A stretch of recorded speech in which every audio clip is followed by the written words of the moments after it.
with the Minnesota Vikings. Vikings. Now, for a last-place team, I have to say, Yeah.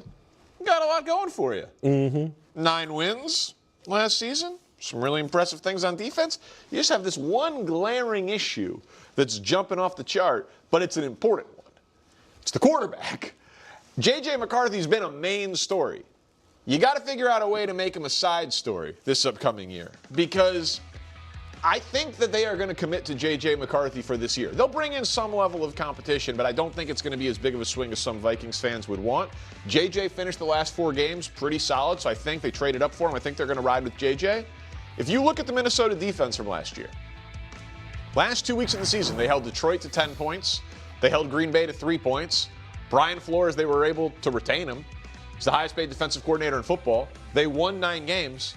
If they can just figure out a way to make J.J. McCarthy not the only thing we talk about with this franchise, Greg, you live in Minnesota, they're not that far away from being a very dangerous football team. Yeah, you're spot on. I mean, there's no surprise that you have to fix this situation at the quarterback position, whether that's continuing to develop who he is, building his confidence, encouraging him to just be more and not necessarily force the ball down the field, but what being more looks like is what we saw with Caleb in running the offense and making it look smooth, being on time, being on schedule. A large part of his success is going to weigh on whether or not they can have an established running game. Because when you have a young quarterback that's not as seasoned, that has inaccuracies about his throwing at times, not on the same page with his receivers, you have to be able to turn around and hand the ball off. If they can do that, they might get a little bit more production out of J.J. McCarthy, but he has a lot of work to do.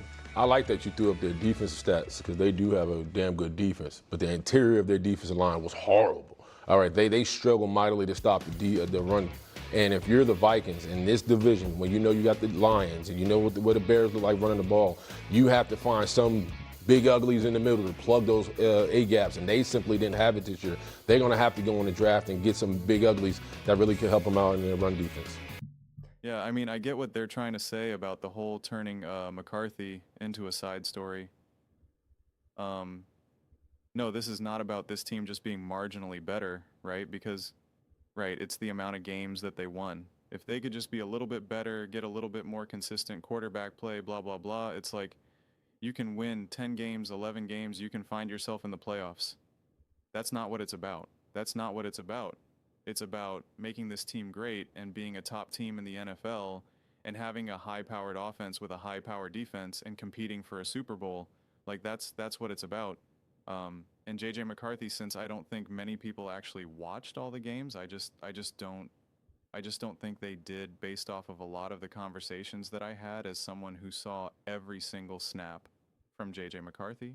If you definitely just look at the stats, because people were saying, oh, he's had one of the worst, games or seasons in like NFL history, right? And they start naming like all these players and whatnot who have been historically terrible. And it's like, I get it, but if you actually watch the games and you watch the moments, J.J. McCarthy actually had some of the highest level moments of the entire season. He really did. He had some of the biggest moments. If we were actually just, weren't talking about record. We weren't talking about, any type of continuity or consistency, but we were just highlighting in the truest sense of the word, highlight. There would be a bunch of pretty breathtaking highlights from J.J. McCarthy. There really would be like some really pretty spectacular moments, some spectacular throws, some big time because again, some of these are actually also like in big time moments as well, like against the Lions or the Bears, again, division rivals. Gorgeous throws against the Dallas Cowboys, which, take what you will for that. And I really reached the conclusion after seeing all this that I see the Minnesota Vikings and specifically J.J. McCarthy either succeeding at such an incredibly high level or it absolutely positively crashing and burning. I think it's really the definition of boom or bust. That's honestly what I see with J.J. McCarthy and then therefore the Minnesota Vikings.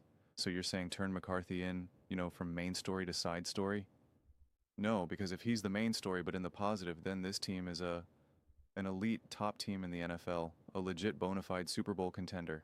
A lot of the similar energy that they had in 24, but now you're feeling like that this quarterback is going to take you to the next level, right? Obviously, if you're the main story in the negative, well then yeah, obviously, but him just being a side story, then that means you're almost kind of like hiding JJ McCarthy. And that means, okay, so like maybe with this like muted JJ, you're able to like, again, win a couple extra games, maybe find yourselves in the playoffs or something, right?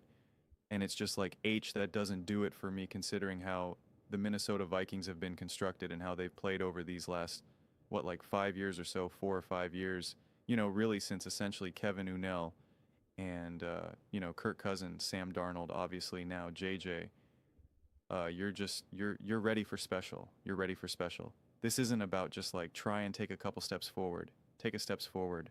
Okay, now it's going to be year 2 for the Minnesota Vikings, and it's like, no, I offer that a little bit more to different situations, but it's just like, it's time to hit the ground running. And if the Vikings are actually going to, because I'm looking at it through the lens of like, what makes them a top team, what makes them, I'm looking at all these types of conversations through the lens of like, are you a Super Bowl contender, right?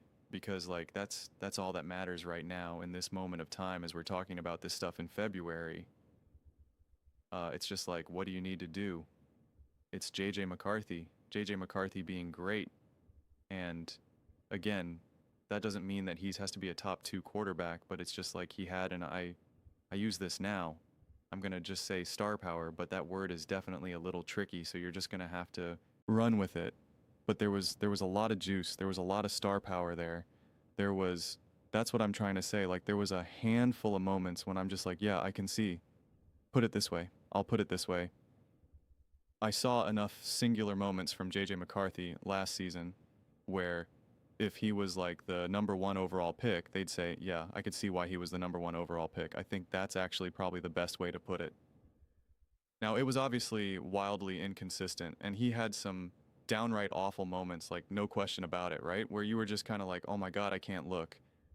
And it was like, it pained me to like write in my notebook, for my notes for like for the, breakdowns. It's just like not good, throw terrible decision, or what the heck was that? It pained me. But really did see some moments where I'm just like, wow, that is high level football. That is high, and it wasn't accidental. So I'm someone that talks about this a lot, where you can take highlights of like 3rd string quarterbacks, backup quarterbacks, and they can literally do some things that are on the level of Mahomes and Allen and whatever. But the difference between the truly great players is level of consistency.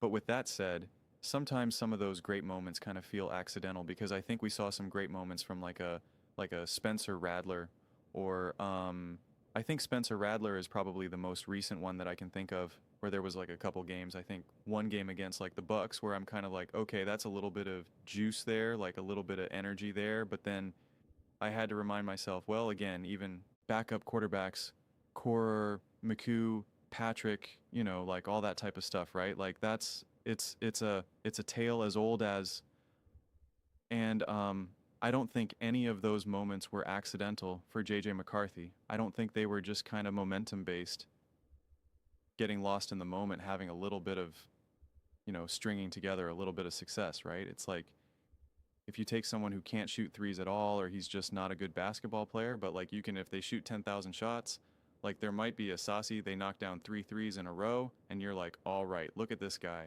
If you only saw those 3 shots, you would be.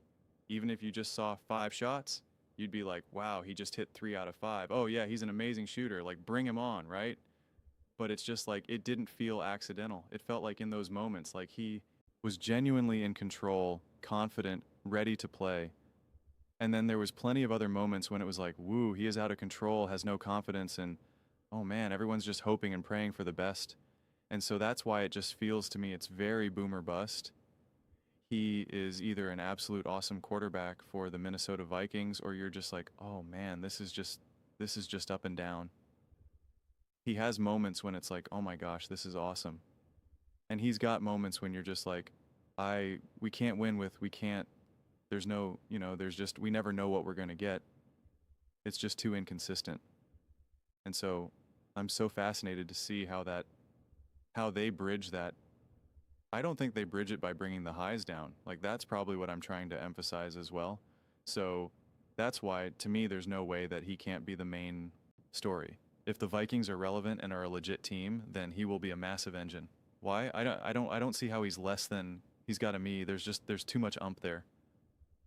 So I can't wrap my head around that. So yeah, so it's definitely is a wait and see type of thing, right? I am always very forgiving for young quarterbacks early on in their careers, and I definitely defend. I allow these quarterbacks to fail. I allow them to have spectacularly terrible moments, etc., etc. But at this point, it's going to be year 3. I don't give them the excuse of like, well, he had a bad coach and a bad this and that. The biggest problem is his injuries, and that's what has held it back, which is why I defended him in year 2, saying it's practically year 1 and it's not like him sitting for a season. I push back on that comment every single time I see it. But it's like, it's time for you to play, and it's also time for you to like be able to play a full season and not get injured as well, right? Like it is time now because it is year 3. You are healthy this whole SE off season. Work on your mechanics, work on your footwork, work on your arm angles, work on your accuracy, work with Kevin O. It's just like, I'm ready. And if you're not the main story, then this team is not good. If you are the main story in the positive, this team will be great. If you're the main story in the negative, well, then the whole thing has been a bust, right? Just the way I feel about it. But those are just my thoughts. I'd absolutely love to hear yours. What do you guys all think about the Minnesota Vikings? How do you feel about turning McCarthy from main story to side story? Do you think that's possible? Do you think that's what's best for the Vikings? How do you feel about JJ McCarthy right now? Let me know your thoughts. I read every single comments, whether you agree with me or disagree with me. Either way, let's get into some discussions. Let's get into some fights. But ultimately, let's just have some fun. And please do consider subscribing. We're building an amazing community here, and I absolutely love to see you part of it. I want to build something that we all generally feel connected to, something that we're really excited to be part of. I think we're well on our way to doing it. Please don't forget to give this video a thumbs up. It really does help the visibility and the algorithm. Thank you so much.